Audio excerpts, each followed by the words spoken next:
बिस्मिल्लाहिर्रहमानिर्रहीम। अस्सलाम वालेकुम डियर स्टूडेंट्स। उम्मीद करता हूँ कि आप खैरियत से हैं, खुश हैं।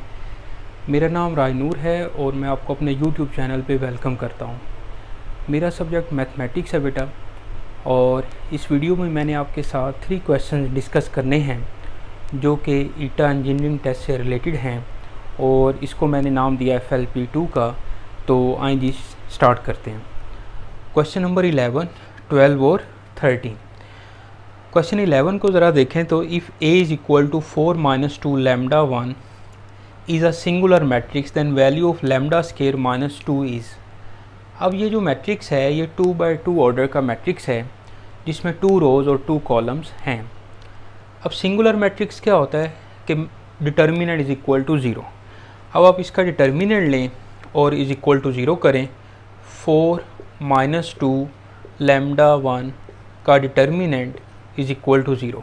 इसको सॉल्व करते हैं तो ये जो मेन डायगोनल है इनको मल्टीप्लाई करते हैं। 4 इंटू 1 4,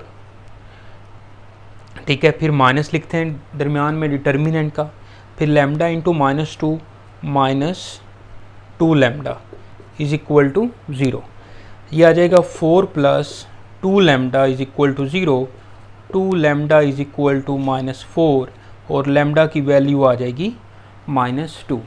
अब उसने लैम्डा की वैल्यू नहीं पूछी। लैम्डा की वैल्यू बीटा जो है वो आपने फट से नहीं लगा देना। उन्होंने वैल्यू पूछी है लैम्डा स्केयर माइनस 2 की। तो ये वो जो लैम्डा की वैल्यू है वो अब इसमें आप पुट करेंगे। तो लैम्डा स्क्वेयर माइनस 2 ये आ जाएगा माइनस 2 का स्क्वेयर माइनस 2, 4 माइनस 2 तो ये आ जाएगा 4 माइनस 2 2। ओके, बेसिकली हमने बेटा लैम्डा स्क्वेयर माइनस 2 की वैल्यू फाइंड करनी है। तो इसका जो आंसर है वो मिल जाएगा, हमें 2 मिल जाएगा बेटा। अल्फा ऑप्शन है हमारे पास। ओके जी, अब आ जाएं क्वेश्चन नंबर 12 पे। Okay, if a is equal to 2 3 1 0, a और b दो मैट्रिक्स दिए हुए हैं, then which one is true. दोनों जो हैं वो 2x2 ऑर्डर के मैट्रिक्स हैं। अब ऑप्शन देखें ज़रा। a b का whole inverse equal to b inverse a inverse.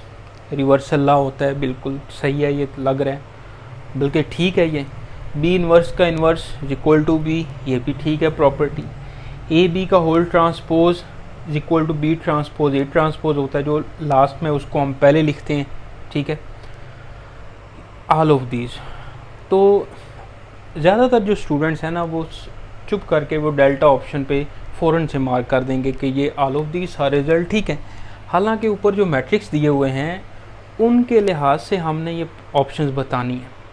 ये तो वैसे यूनिवर्सल यानी कि प्रूफ हैं या थ्योरम हैं, रिज़ल्ट हैं, लेकिन ऊपर वाले जो मैट्रिक्स दिए हुए हैं उनको देखते हुए हमने इनको वेरीफाई करना है।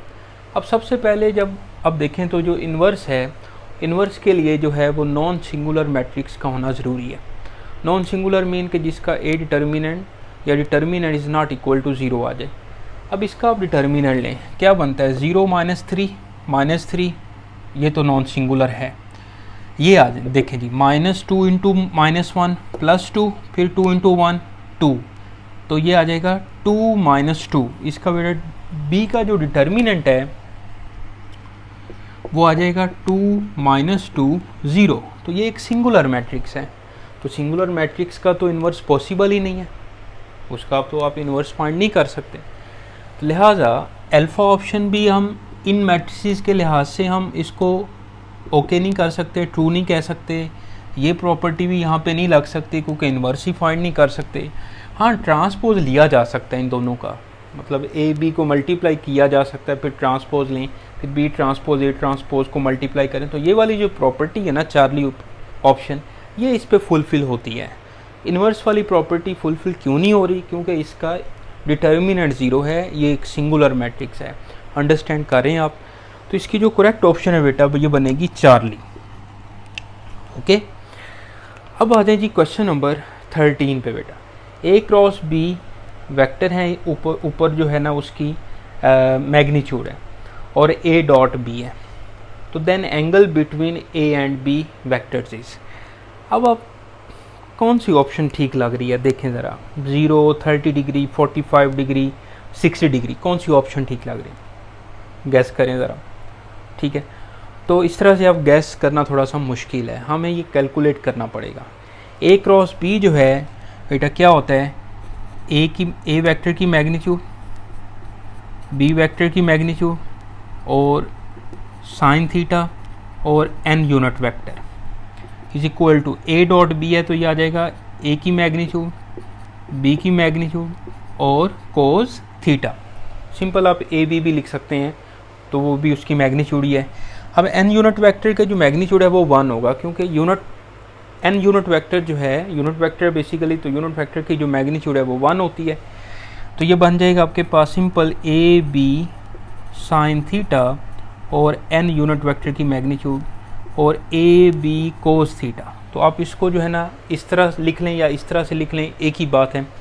तो ए से ए कैंसिल हो गया, बी से बी कैंसिल हो गया और एन यूनिट वेक्टर जो है ये 1 होता है। तो ये बन जाएगा sine theta into 1 is equal to cos theta. तो अगर मैं दोनों तरफ कोस से डिवाइड कर दूं तो ये बन जाएगा tan theta is equal to 1, tan theta is equal to 1। तो theta is equal to tan inverse 1। Okay, तो थीटा की जो वैल्यू है वो टेन इनवर्स 1 जो है वो π/4 होता है, 45 डिग्री। तो इसकी करेक्ट ऑप्शन मिलेगी हमें चार्ली बेटा। तो इस तरह से हमें ये सॉल्व करना पड़ेगा, डायरेक्ट जो है वो थोड़ा बताना मुश्किल है। बाकी ये है कि क्योंकि मैग्नीट्यूड जो है वो क्रॉस प्रोडक्ट के ऊपर ही लगेगी, क्योंकि ये तो स्केलर प्रोडक्ट होता है और इसके अंदर यूनिट वेक्टर आता है, तो इसलिए मैग्नीट्यूड इसके ऊपर लगेगी। बाकी याद रखना चाहें याद रख लें। और इस तरह से ये 3 क्वेश्चन जो हैं वो कोशिश की है कि आपको समझ आ जाए। ओके बेटा, इसको अब अच्छे से पढ़ें, कोई प्रॉब्लम हो आप लाजमी डिस्कस करें, ठीक है। ये बंदा ना चीज़ जो है वो हाजिर है। और अपना ख्याल रखें। नेक्स्ट वीडियो तक के लिए राय नूर को इजाज़त दें। अल्लाह हाफिज़।